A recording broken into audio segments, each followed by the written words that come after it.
Oh, I'm sorry. I just remembered those are not the same headphones as normal. I gave you the cheap ones. My apologies. Which is actually what we're going to talk about. We're not going to talk about headphones this week, but we're going to talk about giving and going. Why we should do it. We were on the airplane, and my son wanted to have headphones, so I took the other headphones. I never got them back from him. So there you go. Sorry. All that to explain the fact that on our trip we took last week, my son took the other headphones. I stole them from here, and so you have different headphones today. So my apologies. They're not quite as comfortable. Do your kids do that too? You let them borrow things and they don't make it back to they don't make it back to the location. Yeah.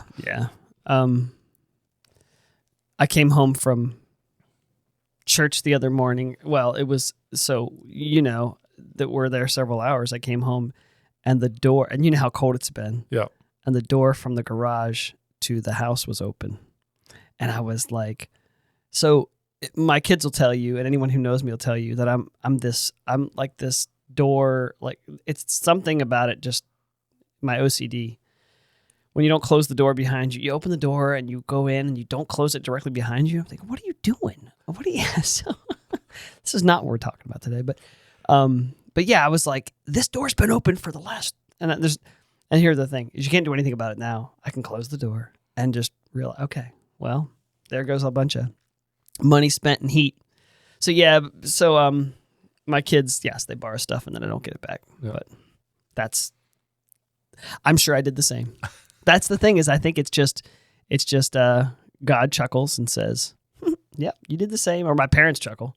Every time I complain about something, I'm sure my mom chuckles and says, yep, I remember. I can remember as a kid, my parents heated with wood. And it would get so hot, you'd have to open the door. Yeah. We did that too with raising our kids. We heated with wood. Snowing. We were the family that smelled different. Like if we were it's funny because my kids this is not what we're talking about. My kids would go over to their cousin's house and their cousins would comment about how they smelled like wood, like a wood burning fireplace. And we loved that smell. Yeah. My kids growing up loved that smell. I still love the smell of a wood fire. Yeah. Just because of that. So we were this. It feels like we've been gone forever. Like we haven't done one of these in a long time because we haven't done. We did one last week that kind of went out automatically, but we recorded last time over 2 weeks ago. Yeah. It's been over 2 weeks. So a little bit out of the routine because a group of 17 of us went to Mexico.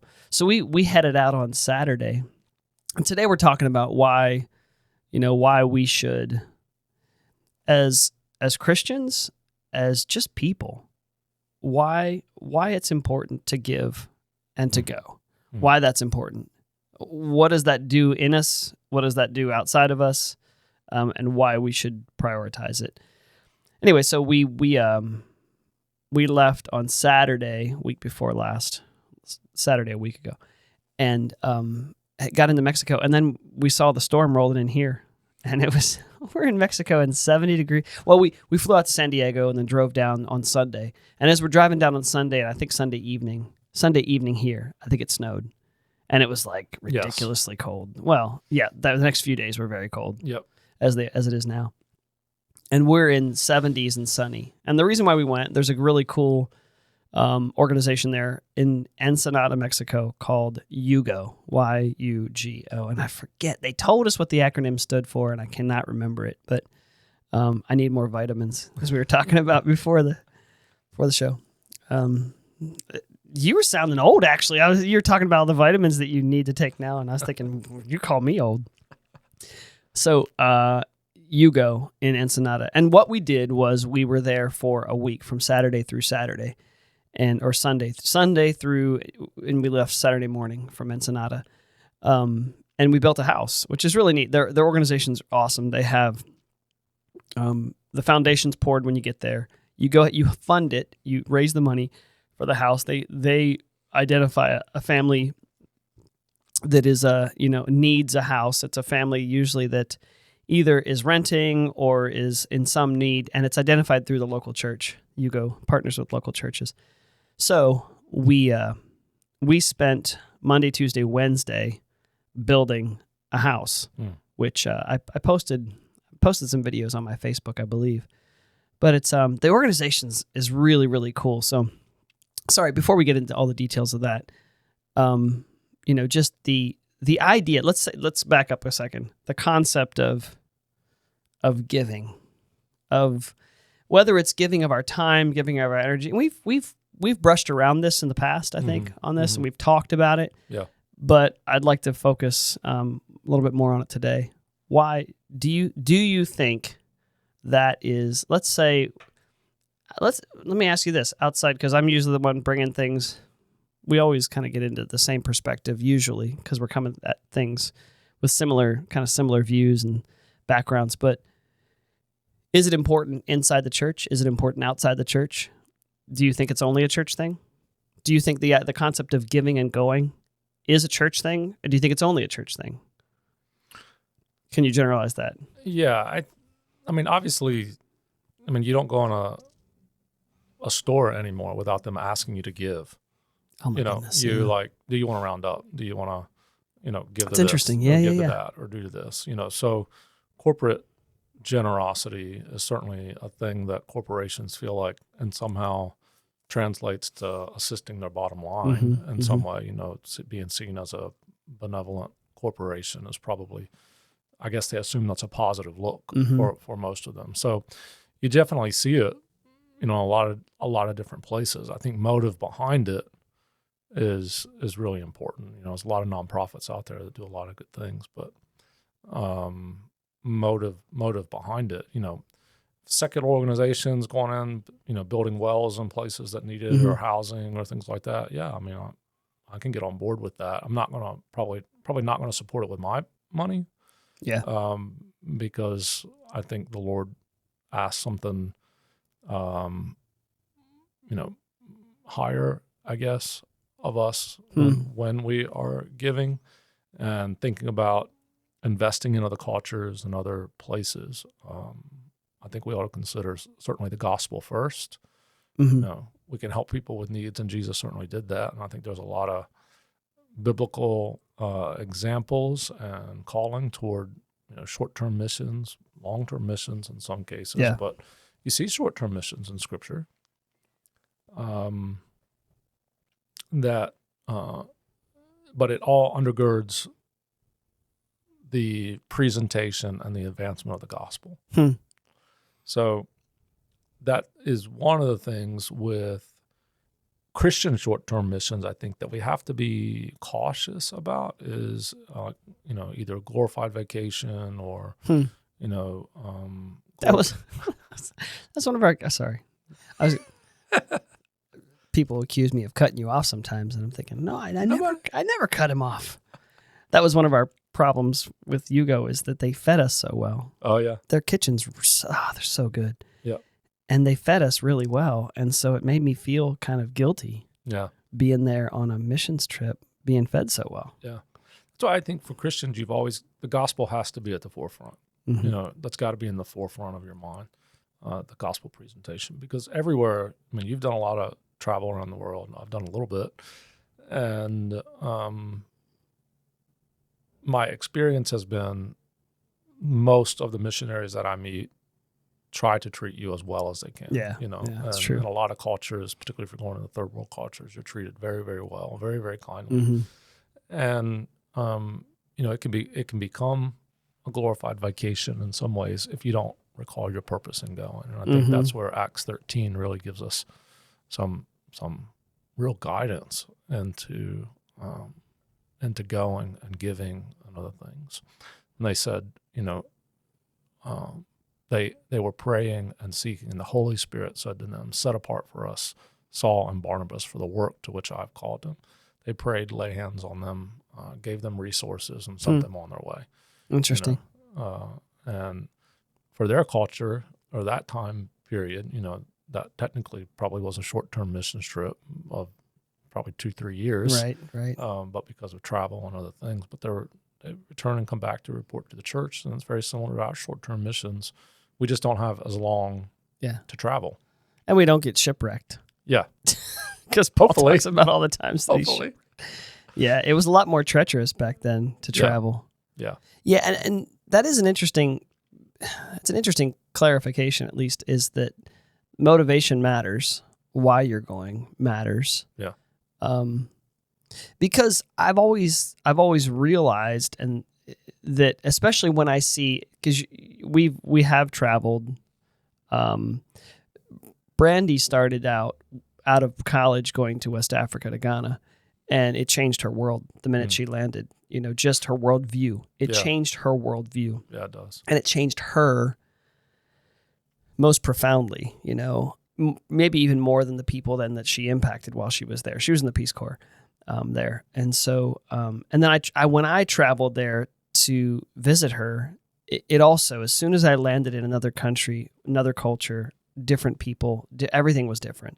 It changed my worldview. And so one of the things I've seen it too is when I've traveled with other groups is this, I like to watch and see how we saw it in Colombia with some young people that have never traveled before. Yeah. We went to Colombia. It just changes the way they think. Yeah. There's something about travel, and you have to be careful. And as I was going to say, if you're doing it as a missions trip, you have to be careful not to make it all about you, but it does change you profoundly when you travel and you meet people in other places and you realize that conditions are very, very different, but humanity is very similar. Yeah. Our needs are the same, and but cultures are fascinating. And so it is hard. I think sometimes it's tough because Brandy and I love saying yes to traveling. And we actually just talked about it this morning. It's just really funny. She's like, we've been traveling a lot. And I was like, really? Because that's the thing is I don't feel like we're traveling a lot. Yeah. But yeah, it's most of the time people are like, hey, you want to go to Zambia last year? Yeah, Zambia. Yeah, I do. Yeah. I'm going to go. Colombia. Yeah, I'd like to go, you know? And so it's hard sometimes you have to just be careful that your motivation is not just, hey, I want to do that because that's something that's fun for me. I think, and I had this, I'm sure it's not a metaphor that is unique to me. I'm sure it was given to me by someone or a book or something, is the difference between a pond and a stream. Mm-hmm. The water in a pond, the water in a stream. Mm-hmm. One, the water flows in and sits there. And the other where the water flows straight through and keeps going, flowing through. And I think that's the difference between someone who has a heart of, hey, I want to use what's given to me to do something with it. I want to do something with it. That's the stream. That's the allowing things to flow, whether that's your time or energy or money or whatever. And I think that's usually the mindset and should be the mindset of people who are involved in short-term missions trips but if you've ever approached, let's not say a pond, but like a stagnant pool of water and it stinks. Yeah. And that can tend to be the smell, if you will, the metaphorical smell of a person who takes it and keeps their own time to themselves and keeps their own, wealth to themselves and everything they keep to themselves. Yeah. I don't know if you've seen that or if that's an analogy that you think holds true. Well, I think the challenge of Christian missions, one is a gospel mandate. So you have, we don't have a choice but to go because it is a mandate of the gospel. To go, Interesting. Go in all the world, Jerusalem, Judea, Samaria, to the uttermost parts of the world and share the gospel. So for Christians, that's our mandate. I was listening to a missionary speaker one time, and he said, so many people are just waiting. God, call me. Tell me what to do. God, show me what to do. He said, he's already told us in his word, go. Right. And, it can make you emotional thinking about it. If we would just grasp a hold of what it means for God's scripture to already commission us to go. Right. But we have to go with the right attitude and the right function. And I think, your thought about someone kind of being that stagnant pond, you can have that with someone who goes on a missions trip, and it can become a prideful experience if you're not careful. Because you can come back and say, well, I've been to this culture and I've been to that culture and I've seen them and this, that, and the other. And you can, instead of, I think, particularly in Western society, we want to go to other cultures at times and say, let me tell you how to do it. You know, let me show you how we do it. We're successful. Yeah. We're good. Let me show you. Instead, what I think for us, as you were talking about changing us, when we go, you know, the change that happens in us, if we go with a posture of learning, I think is very important. Yeah. Because I can say just very emphatically that my missions experiences with brothers and sisters who have very, very little and yet give so much has been an incredible learning opportunity for me. To see one, you've seen it, missionary leaders on the field who have very little to nothing, driving ragged cars, riding a ragged bike, going on foot, being so tenacious for the gospel, going to other parts of their city, other parts of their country, wherever they can go, equipping other leaders with whatever resources they have. They're very innovative. I mean, extremely innovative people. And it's a lot there to learn. So I think, you know, the blessing of us going on a missions trip is the ability not just to impact and to help, because we do want to do that, but also to come away with the riches of being with God's people and seeing how God is moving in people that have very little, and yet it's embarrassing sometimes. You know, you look at our church bank accounts, and then you go to other parts of the world, and they're planting, you know, well, we planted 50 churches this year. We planted, 30 churches this year. And we go, oh, well, there are people that go to little churches in the bush or this, that, and the other. Well, they're doing it. Yeah. Yeah. They're doing it. Yeah. They're doing something. So I think that posture of learning is really important. I think having a heart to partner. Sometimes I think particularly because we're blessed with a lot. When I say we, I mean we in the West, we in the U.S. We're blessed with a lot of resources, and sometimes we can go in and throw money around, and it makes us feel good. Yeah, we're helping you with this, we're helping you with that, we're helping you, and I'm not saying it doesn't help. It does help, but we also have to realize that we're not the whole body. We're there to partner. We're an arm, right, or a hand, or a foot. So to kind of, and I can, personally, I can tend to be more, we're gonna take care of this, we're gonna take care of that, we're gonna take care of this. Yeah. Because your heart goes out to them. But on the other hand, partnership is so much better, and I think it's so much more empowering to your host culture as well. Yeah, and one of the things in the travels that we've done, one of the things that it's kind of, a lot of times what I do, because when we'll travel to Africa or we just traveled to Mexico, and that was a fairly large group of people, and you're thinking, well, we could have sent that money, and that house could have gotten built by local labor much quicker, not quicker, but much more efficiently than us all jumping on airplanes, spending our money, jumping on airplanes, flying to San Diego, renting 2 vans, driving down to Ensenada, staying the week and feeding us and everything. And that gets expensive. And sometimes if we're not careful, we'll look at apples and apples and we'll say, okay, we spent this much money to do that as a group of 17 who went from Virginia. And we could have sent all that money and we could have had somebody else do it. But what do you lose? And it's really easy to do that, especially when you're traveling to places like Africa, because it's expensive to travel to Africa or India. Airfare is expensive and it can get really pricey. And so what you see, though, is when you travel to places like that, what you see is, and if you're not careful, you lose sight of this. And so it's important to realize this. You're not just bringing your labor. I mean, the labor part, that could have been easily handled by, it doesn't take much to get people to pay people to come and build a house in Ensenada, Mexico. But that wasn't the point. The point was for 17 people from Virginia to spend a week, their time, their money, and their energy to come and to be around a family who worked beside us, and for people who didn't know them to show up at this site out in the middle of nowhere and for 3.5 days be next to them building their house. Yeah. It's really interesting what one of the people said. One of the ministry team there said to us, he said, "You will most likely remember this family for a very long time, maybe the rest of your life." But he said, "There's no doubt they will never forget you." Yeah. They won't forget each one of you. The kids, this was a family of a mother, father, 2 older kids, a younger child, a niece, and then a friend. I think that they were kind of adopting. He was someone who would instruct boxers, young boxers in the community. That was kind of his ministry.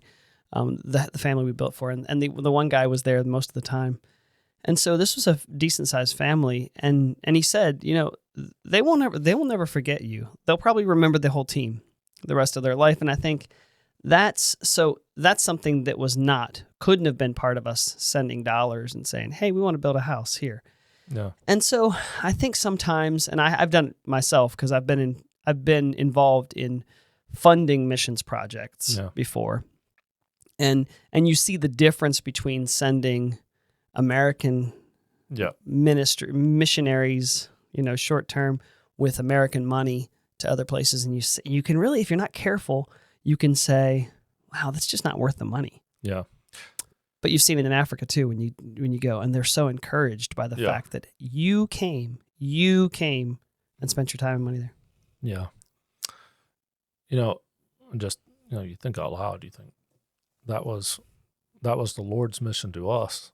In essence, he was a short-term missionary, right. And it cost him a lot. And maybe that's a bit, hyperbolic, but it certainly, kind of fits the context a bit. I think he could have sent an angel, but he didn't. He could have sent word. He could have sent just a message, but he didn't. Yeah.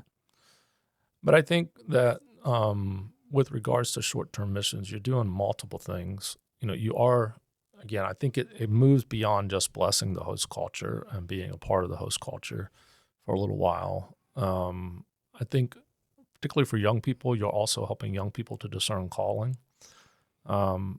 Maybe there is a calling to missions. Mm-hmm. Maybe there's a calling to leadership in some way. Maybe there's a calling for them to facilitate others in a pathway of getting on the mission field or being more evangelistic in their own community. There's a lot of growth opportunities for people to take short-term missions. So that, to me, is part of the benefit of the cost as well. I think what you mentioned with regards to the encouragement of the brothers abroad and sisters, I use that broadly, brothers and sisters abroad, the encouragement of them in their own culture. For instance, when we've gone to Colombia, they're very encouraged with the partnership, but also with us coming down and being a part, seeing what they're doing, participating in their outreaches. It's a very encouraging opportunity for them. It's not burdensome, and they express that to us in multiple ways. The flip side of that is their opportunity to come here is very, very limited. Now, most of them will never be able to come to the U.S. to visit us. And so us going there is, to them, it's a great blessing, and we have to see it as a great privilege. It is a high privilege for us to be welcomed in to these brothers and sisters' lives and their ministries. And short-term missions isn't always glamorous. Sometimes it can actually do damage. I mean, so you got to be really cautious of going in to throwing money around. Yeah, to be careful of that. And so the other aspect of that is, it teaches spiritual warfare. That's part of it as well. You always tend to get hiccups along the way. So there's a lot of lessons that we can learn by going somewhere else, particularly in like a third world culture, or I forget the more proper term, developing world. Right, developing culture. countries, yeah, sure. Going on public transportation in That's always a hoot. and other things that I remember you're going to break down, you're going to whatever, I remember one time, so when I visited Brandy when she was in Ghana, so the buses were, and you've been to Ghana, you've been to West Africa, yes, yeah. Mm-hmm. So the buses were basically glorified. They were oversized vans. They were vans, and they had probably 4 bench seats, and each one held at least 4 people, probably 5 wide. And I was sitting in the back of one public transportation, and I was sitting clear against the window to the left. Brandy was sitting in front of me because that was the only spaces that were available when we got on, and we're whispering back and forth and whatever. And there's a woman that was sitting beside me. and we stopped a couple times, and 2 or 3 people got out, and she was sitting beside me, and she was still sitting, and everything to the right of her was empty, and she was still sitting. And when I say beside me, I mean up against me, like leg to leg. And I'm thinking, this is so. And I'm looking at Brandy, and she's just like, it was just different. The culture was different. Personal space is different. And so that's one of the things too, that talking about traveling to other places and what it does as far as your worldview, you realize everything is not the same. Yeah. Our idea of personal space, our idea of what wealth looks like, our idea of what plenty is. Yeah. It really does. And so one of the things I would ask you too is there outside of let's say outside of the church, do you think there's any benefit in just going into other places, traveling? Because there are people that love to travel, but a lot of times what you find is, especially Americans who travel, I can't. This is okay. I'm always willing to give my opinions. I can't stand the idea of a cruise, just because I just can't stand it. And if you ever take a cruise, please don't think that I'm judging you. The idea of a cruise to me is just weird. Like, let's all eat as much as we can, drink as much as we can, be in a little boat, and then we'll jump out and we'll deal with the natives for a little while, and then we'll jump back on and we'll do as much as we can. You don't even deal with the natives. And that's the thing is you stop at these tourist locations, and you really never get yourself into. And so my cons, and maybe this is not fair. Maybe I'm not being fair, but is the Western world kind of coming in and sometimes not even seeing the culture that's around them, being part of it, rubbing elbows and kind of learning and not learning. Is there a benefit, or what do you think? Yeah, no, I think there's definitively a benefit to getting out and learning. Mm-hmm. God created, a vast diversity of people. Yeah. And I think most people, don't leave much around the area that they were born. I forget there's a statistic about the radius, but it's pretty small. But the thing is, in a lot of countries, they can't. Yeah. Like you said, they can't travel. They don't have the funds or the passport that allows them to, or the government that allows them for the freedom to travel. And so we are actually a culture that can. Yeah. But even here, a lot of people don't.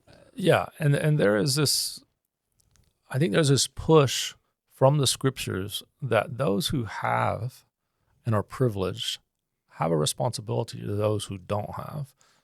We have a responsibility to look to the poor and to try to help and to... Agreed. And we may consider ourselves, well, I'm poor, I don't have a lot of this or a lot of that. Well, compared to, people in other cultures, you're really, really blessed to be. And so I think sometimes getting out of our own culture and seeing, it could be a whole lot worse than what I'm existing in, and I can exist with a whole lot less, is an important aspect. I remember last year I had the opportunity to go to the Dominican, and so a lot of cruise ships hit there, and we went up on the edge of the coast to visit a rehab facility.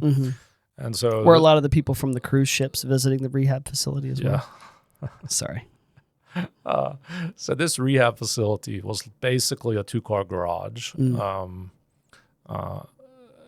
was a 2-car garage. It was kind of a drive-through. It had garage doors on each end of the building. So 4 garage doors. Kind of one side was kind of a congregating area, and the other side was a sleeping area where about 40 guys slept together. I mean, when you talk about being close in a vehicle, that's how the guys, some of them were like on the floors, bunks. There was, one spot where a guy was detoxing, chained in a closet. It's things that we don't like to talk about. Wow. And so when you say rehab, mostly from drug addiction? Yeah. Okay. And, ways in which they deal with things which we don't like to talk about, or we would think, well, maybe that's inhumane or whatever. But my point being, this kind of area was right next to where the cruise ships, and when we passed right through where the cruise ships are stopping, and they're bringing the Americans in, but all the American areas all walled off, fenced off. So you never get into what the reality is for most of the people in the culture. Your thought about cruise ships, and I'm not dogging out someone to take a vacation, whatever. Right. But I'm sorry if you go on cruises and you feel judged right now. I think the thing is you can't say, oh, I've experienced the culture of the Dominican Republic because I stopped at the cruise ship, there, because what you saw was what you see when you go to, Charleston or Savannah, Georgia, or someplace like that. Right. You're seeing the same thing. It's been created for you to have an experience. It's not the real culture of the people around you. So you're not getting any kind of empathy for the people's day-to-day lives who struggle. Yeah, and so the why give, why go, I think you're right when you said there's obviously this kind of a scriptural mandate that those who have need to have an open hand. It's the responsibility. You can't expect the poor and impoverished and needy and hungry to take care of each other when they don't have the means to do it. Yeah. That it is up to people with means and resources to care for others. And so if we live with closed hands, that doesn't happen. Yeah. Is there ever, you have to think, is there ever a mandate in Scripture to be stingy? Is there ever a mandate in Scripture? Read the Proverbs. There's a lot that says, to not live, with an open hand. And so I think that relates both to our culture here at home. And yes, I agree. People can take advantage. There's times when those who purport to be missionaries take advantage. That's a ugly underbelly at times of missions, but it happens. But I think we've talked about this before, it's motivation in our hearts. We got to give. We got to release it. Let the Lord handle it. But there is a freedom in giving. There's a joy in giving. I think right now, as a local church, we're able to participate in helping to plant a church down in Columbia. To me, that's as exciting as anything we've done. Yeah. It thrills me that we're able to partner. We're not doing all the work. We're not whatever. But we are partnering with a group of people who we love, who we've met, who we care for, who we pray for, and that is the exciting part of giving and going to me, is that you've been there, you've seen the people, you've seen their faces. Yeah. So when we think about, we want to help you. Yeah. And I think the reverse is true of what you said with regards to the family that you built a house for. You'll never forget their faces. No. The Lord's going to bring it back. You'll pray for them at strategic times. Yeah. You're not going to forget what you felt and what you were able to offer and give. That's important. Yeah. I remember when Brandy was in Ghana, she was in a small village that was hours drive via public transportation from the capital city of Accra. And it was in this little place called Golmoamame. And it's funny because now that we have satellite, we can actually zoom in and see her house that she lived, she lived in this little bitty village. Amazing. But it was, I know Google Earth allows us to do that now. Because we did that one time just probably a couple of years ago. And I was like, wait a second, look at this. We can zoom in and see where you lived. We could see the little well. We could see the path that went past her house. But she said she knew of people in that village that had grown up and lived there, and they were old and had never traveled further than the main road, which was about a 2-mile walk. Wow. A 2-mile walk. They'd never traveled past a 2-mile radius. And you think, okay, so part of you thinks, wow, that's really kind of strange and sad. It is what it is. But I think when you have opportunity, if we have opportunity to to expand our minds past that, or our experience past that, I really feel like, especially as Americans with American passports, because if that's one thing, if there's nothing you've seen in traveling, or if there's one thing I've seen in traveling, it's American passports are the ones that everyone wants, because you have more liberty and freedom and representation around the world than any other passport. And so, the fact that we have the ability, I feel like it's almost an obligation to go to do something. Yeah. Because I can't. Personally, I can't stand the idea of living within a 2-mile radius and never traveling outside of that. But I think it just is. It's just something that it feeds you. I'll put it this way. Can you imagine? There's an old book that Brandy had that was falling apart by the time we read it to my kids. It was called Bread and Jam for Francis. Okay, it was an old book, and it was this little animal, and then she was like fussing one time because her mom gave her something for dinner and she didn't want it. I want bread and jam instead, right? And so her mom gives her bread and jam because she's like, okay, because she was fussing, but she was going to teach her a lesson. So the next morning, guess what she has? Bread and jam. The next afternoon, bread and jam. For dinner, when they're eating something, bread and jam, bread and jam, bread and jam every day. And then finally, Francis gets like, I want something else, right? And I think that would be, and I'm sorry, I know my brain goes off into a tangent, but that's kind of I think with the opportunity to kind of go, don't be just eating bread and jam all the time. Expand your mind, expand your horizons. I think, not to be cliche, but it's a critical opportunity right now. I think, at least what I see in the younger culture is they're not as attached to things. I agree. But they still have, as they have for generations, it's still the most fluid cash demographic, because they don't have a lot of bills and other things at that point. And many of them are craving experiences over things, which is, and can be used.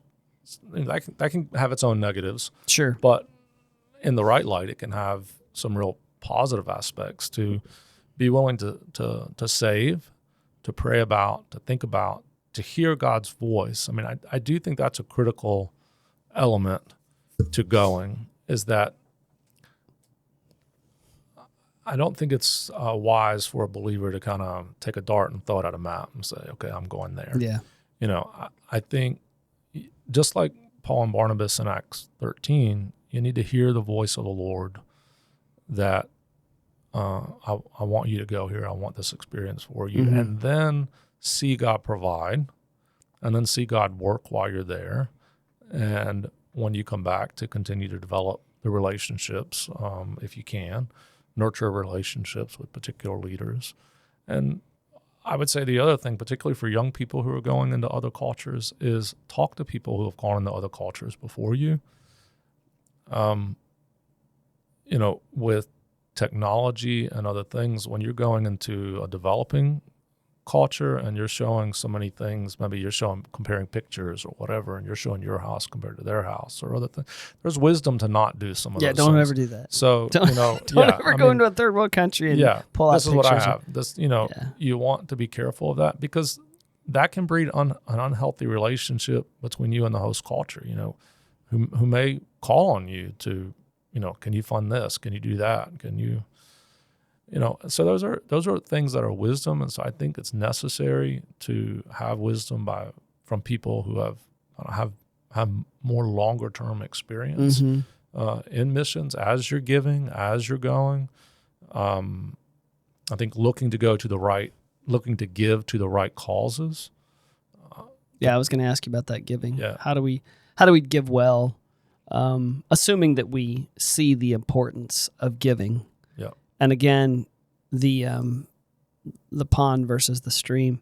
It's interesting. I remember, don't let me forget, I'm going to get back to that giving and a pet peeve of mine with people that I've traveled with, Americans that I've traveled with. You and I've traveled. Well, not you, not pet peeve of you.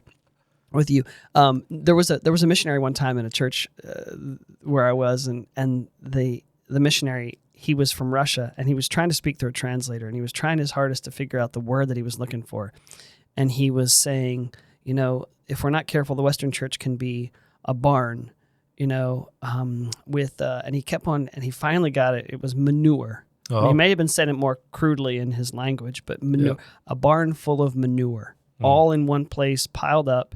And he was talking about the American church and what it could be, or the Western church. If you're not careful, it's piled up in one place. And he said, what it does is it festers and stinks and rots, and the more it rots, the more it stinks. And he said, what do you do with manure? You spread it. You spread it out and it becomes fertilizer. Yeah. It becomes That's fertilizer. Good. Yeah, and I thought that was really cool. It was really interesting because we were sitting there with the translator trying to figure out what he was saying. It took us a while to get it. And we finally got it. We're like, oh, wow, that's pretty profound. That's pretty profound. So again, back to the stagnant pond versus it doesn't do any good to hold our energy and our wealth and our experience and everything to keep. I mean, think about someone even that keeps their experience or their wisdom to themselves and doesn't give that away. That doesn't make any good sense, and it doesn't benefit anyone. My pet peeve, when I travel, is Americans that won't try the food.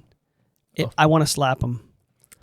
I'm serious. I'm sorry. It's just that won't try the food of other cultures. Like, try the food. It is such an offense to people. That's a big deal in other when cultures. You won't try their food. Yep. I remember how tickled pink the ladies in Zambia were when I tried, because I looked at them. I was like, wow, what are we going to do with those? They had these little bitty fish that they get out of the Zambezi River, and they catch them in nets. Then they're this big, and they eat the whole thing.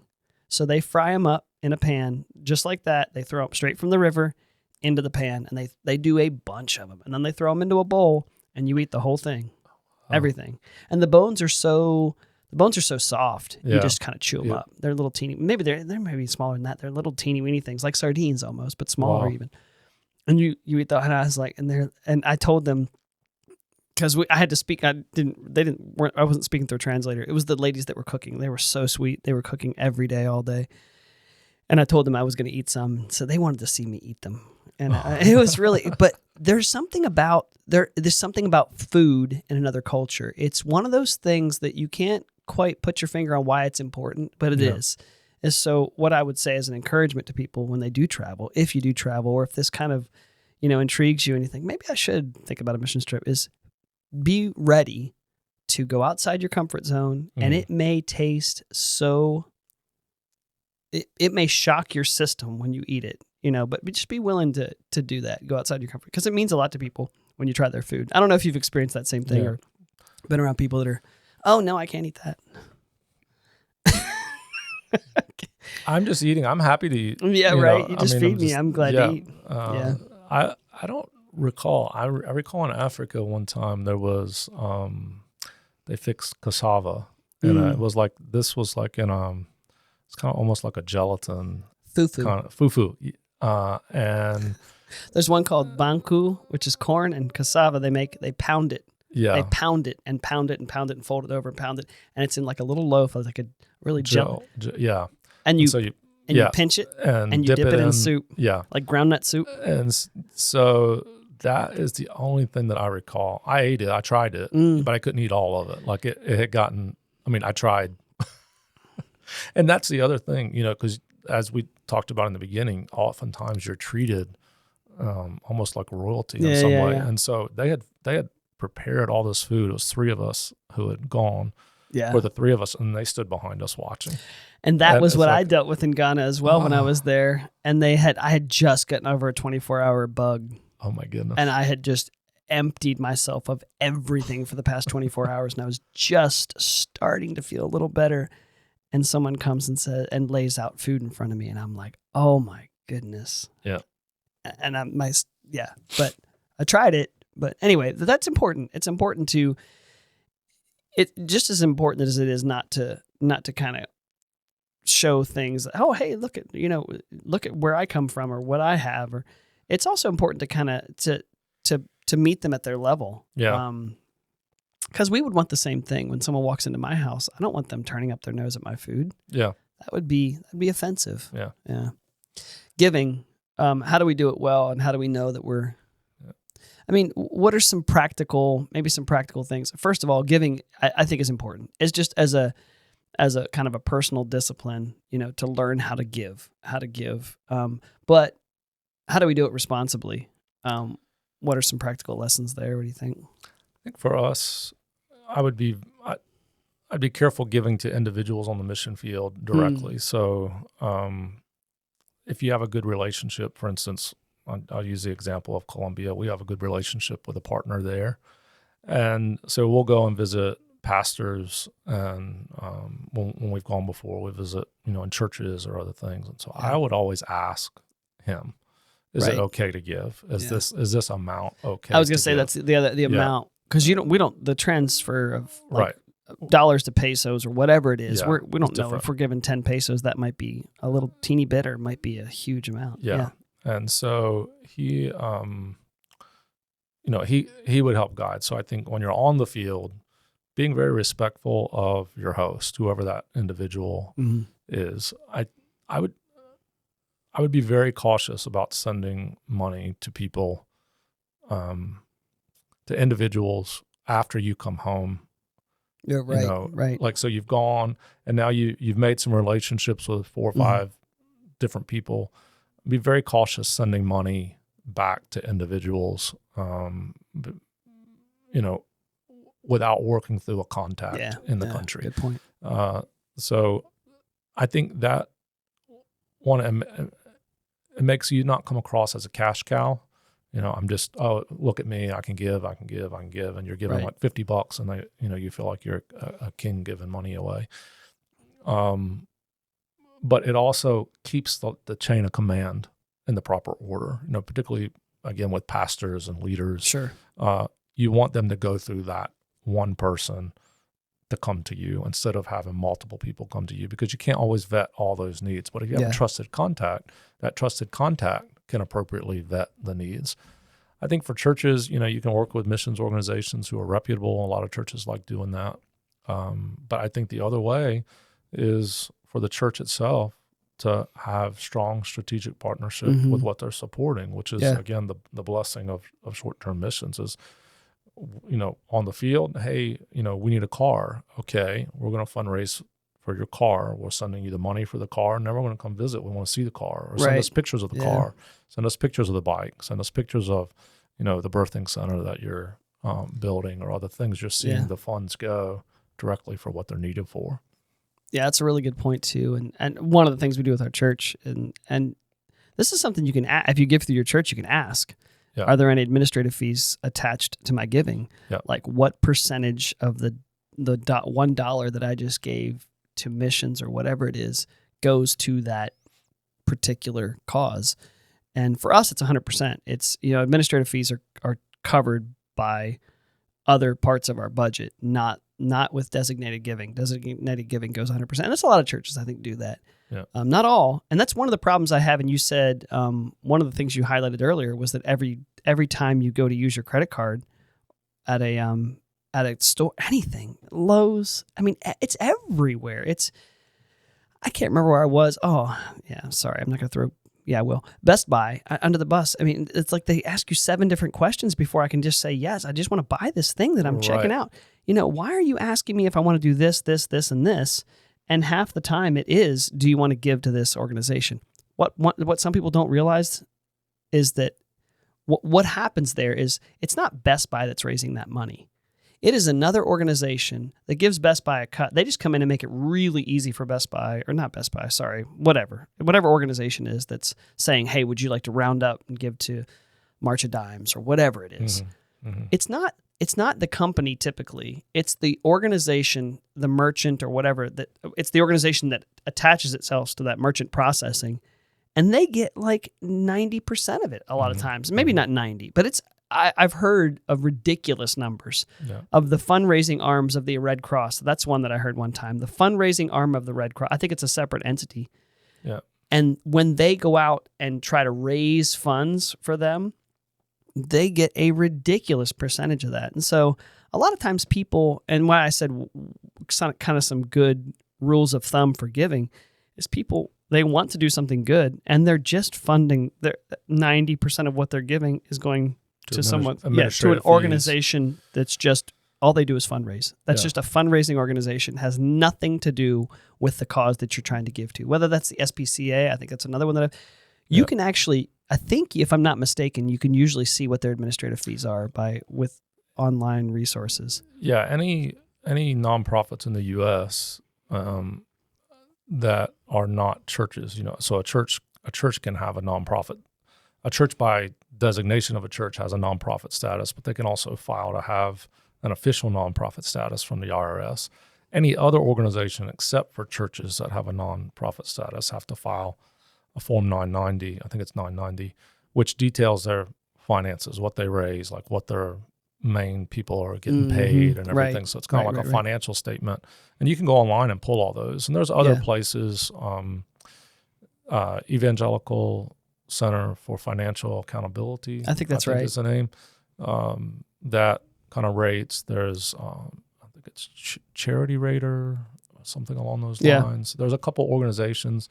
It's good to check those. It's also good just to ask your church, if you're part of a church, does any of this come off for, administrative costs? Ask the teller when you're when you're putting your card in. I'm sure hey, it's asking me if I want to give to the March of Dimes. Do you know what their administrative fees are? Yeah. How much of this dollar that I'm going to give goes to the March of Dimes? The challenge is it makes you feel bad. You're like there, and they'll ask you, do you want to round up to give to kids who? No, I don't, because I'm not giving to the kids. And I'm like, yeah, I think for some people it's like, oh, I feel bad. Yeah, I'll give to the kids. But you're actually giving to probably some back office, at least most of that.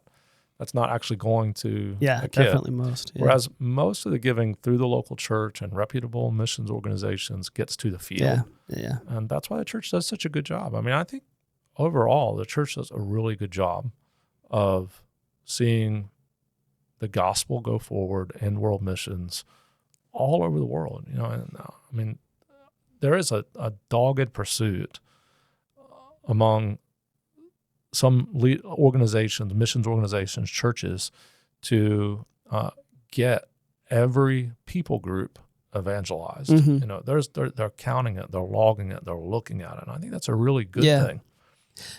I just because of the age of my kids and the young people that we're involved with, I really do think there's a generation that's less attached. And when I say less attached, I mean less attached to a place, less attached to stuff, less attached to a house, less attached. And I think that could be really good. I think if we take it, if we make use of that lack of attachment to things, places, and stuff, and help them to learn how to kind of get outside themselves and go. I think it could be a really good thing. So I'm encouraged by this next generation. I am. I don't know if you've seen it too. I am as well, and the only thing I would add to that is I think that's a move of the Lord's Spirit.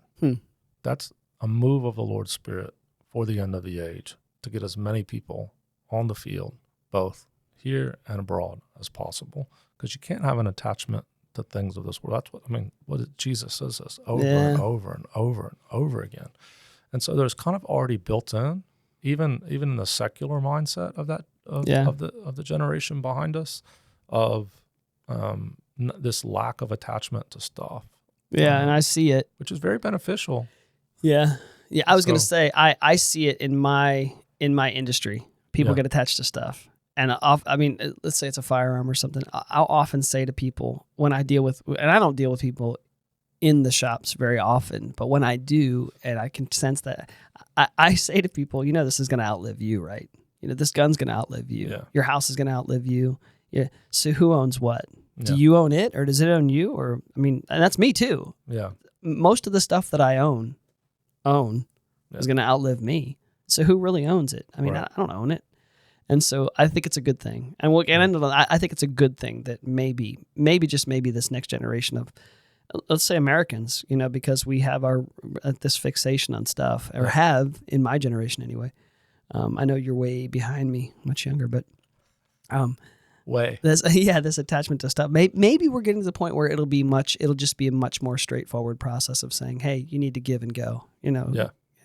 So I would think you've got experience. I've got some experience with missions and world missions, and I would just say to anybody who's listening who knows us, if you want to go, ask us. Yeah, we'll take you. We'll help you. Yeah. We'll get you there.